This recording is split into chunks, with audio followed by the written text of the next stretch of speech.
নমস্কার আমার অনলাইন পরিবারের সবাই কেমন আছেন? আশা করছি সবাই ভালো আছেন, আমি অনেক ভালো আছি।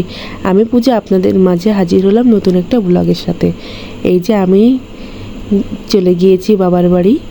এই যে ভাই বাজার থেকে আসলো সব কিছু নিয়ে, তারপরে আমার জন্য খাবার নিয়ে এসেছিল, চপ আর পেয়ারা। এই যে সবাই মিলে খেলাম চপ। তারপরে হচ্ছে আমার ভাইয়েরা এই যে খেলা দেখছিল, আর আমিও ওদের সাথে বসে একটু আড্ডা দিচ্ছিলাম। তারপরে রাতের বেলায় আমার ছোটো মামা আর মামি খেতে বলেছিল, মামিদের বাড়িতে খেতে গিয়েছিলাম।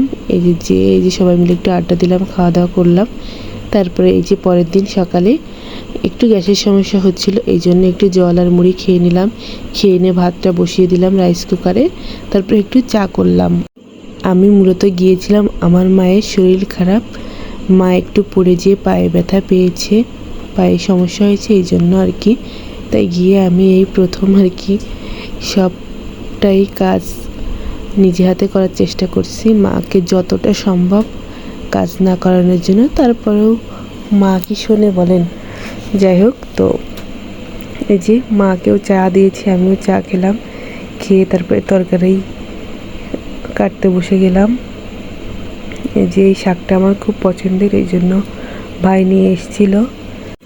এই যে সব তরকারি কেটে তারপরে হচ্ছে আমার আর একটা মামার বাড়িতে খাবার কথা বলেছে মামি সকালে। এই যে তারপরে চলে আসলাম মামার বাড়িতে।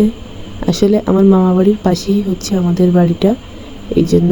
তারপরে এই যে আমার দাদা মাছ নিয়ে এসে নিজেই কেটে দিচ্ছিল। আসলে আমি মাছ কাটাই প্রচুর পারদর্শী, তো এই জন্য আর কি। যাই হোক, তারপরে আমি মাছটা ভেজে নিলাম সবার জন্য। এই মাছ ভাজি খাবে তাই বলেছিল। আর এই যে আমার মামাতো ভাই দেখুন কী নিয়ে চলে এসছে। আমি এত ভয় পাই, এই জন্য আমার সাথে দুষ্টমি করতেছে মা মনসার খোলস নিয়ে। তো যাই হোক, তারপরে ছোটো মামাতো ভাইকে, এই যে ছোটো মামার ছেলেকে গাছে উঠিয়ে দিলাম, লেবু গাছে। তারপরে লেবু পেড়ে নিয়ে আসলো। নিয়ে আসার পরে হচ্ছে ও যে এত সুন্দর গাছে উঠতে পারে সেটাই আমি অবাক হয়ে গিয়েছি। ফড়িংয়ের মতো গাছে উঠে চলে গেল। তারপরে এই যে নিজে হাতে করে লেবুটা পেড়ে নিয়ে আসছে, যাতে লেবুটা নষ্ট না হয়, তিতে না হয়, সেই জন্য। তারপরে এই যে আমরা সবাই মিলে লেবুটা কেটে খাচ্ছিলাম। সবাই বলতে হচ্ছে আমার দুইটা মামাতো ভাই আর আমি বেশিরভাগটা খেয়েছি।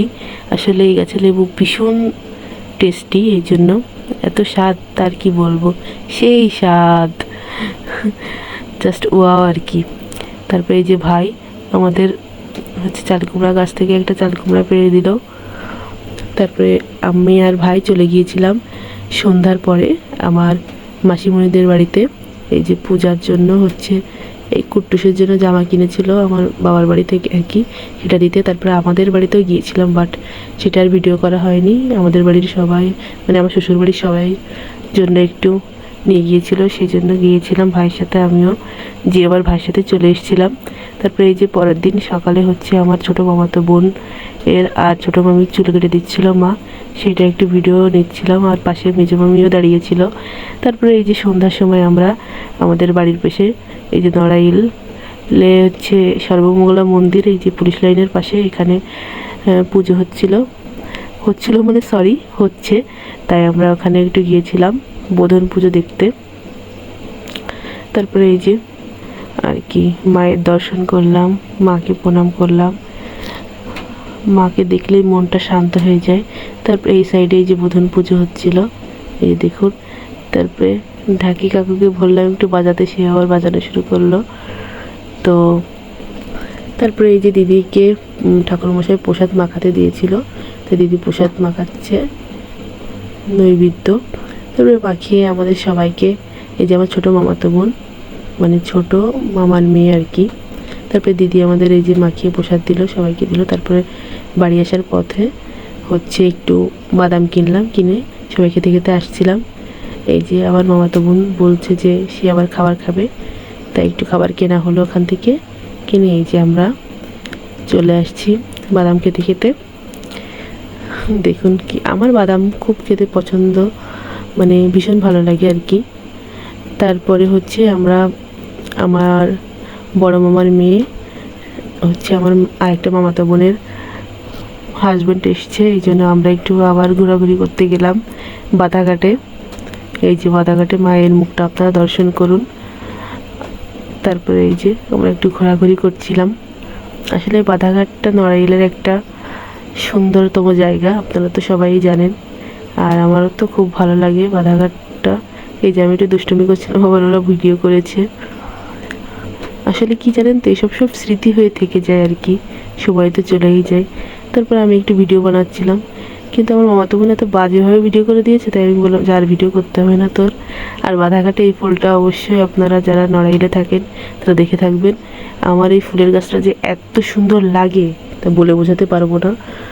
আর সাদা এত সুন্দর লাগে, দিনের বেলা হলে আপনারা সুন্দরভাবে আরও দেখতে পারতেন। তারপরে আমরা আবার নড়াইলের সেই পুলিশ লাইনের পাশে সর্বমঙ্গলা মন্দিরে চলে আসলাম। আসলে এইটা হচ্ছে আমার বাবার বাড়ির পাশেই, সেই জন্য আমার মামারা হচ্ছে, তারপর মামাতো ভাই সবাই মিলে এই পুজোটা হচ্ছে করে। আমার একটা মামা আছে, উনি হচ্ছে বিশেষত এই পুজোটার দায়িত্ব নিয়ে করেন, সব কিছু সামলান। এই জন্য এই যে দেখুন মায়ের মুখ। তারপরে আমরা চলে আসলাম আবার এখান থেকে। এই যে আমার পাশের দুইটা মামাতো বোন দেখছেন, এদের বাবাই হচ্ছে এইটা সামলায় আর কি, পুজোর দায়িত্ব। তারপরে এই যে মামাতো বোনের বর আইসক্রিম খাওয়ালো আমাদের। আমার তো খুবই ঠান্ডা লেগেছে, ভাই আইসক্রিম এনেছিল, সেই ক্লিপটা তো নেওয়া হয়নি। তো আমি চকবার এনেছিল আমার ভাই, তো আমি খেয়েছিলাম না হচ্ছে। তারপরে এবার কি আর করা, খাওয়াচ্ছে যখন দাদা ভাই, এই জন্য খেলাম আইসক্রিমটা। তো ঠান্ডা তো লেগেই থাকে। তো যাই হোক, আজকের ব্লগটা সব মিলিয়ে, আজকে না একদিনের ব্লগ এক জায়গা করেছি। আসলে বাবার বাড়ি আসলে না সেভাবে ভিডিও করাই হয় না, তো কয়েকদিনের ব্লগ এক জায়গা করে তাই ব্লগ ভিডিও বানিয়েছি। তো আপনাদের ভালো লাগলে প্লিজ সবাই সাপোর্ট করবেন, পাশে থাকবেন। নমস্কার।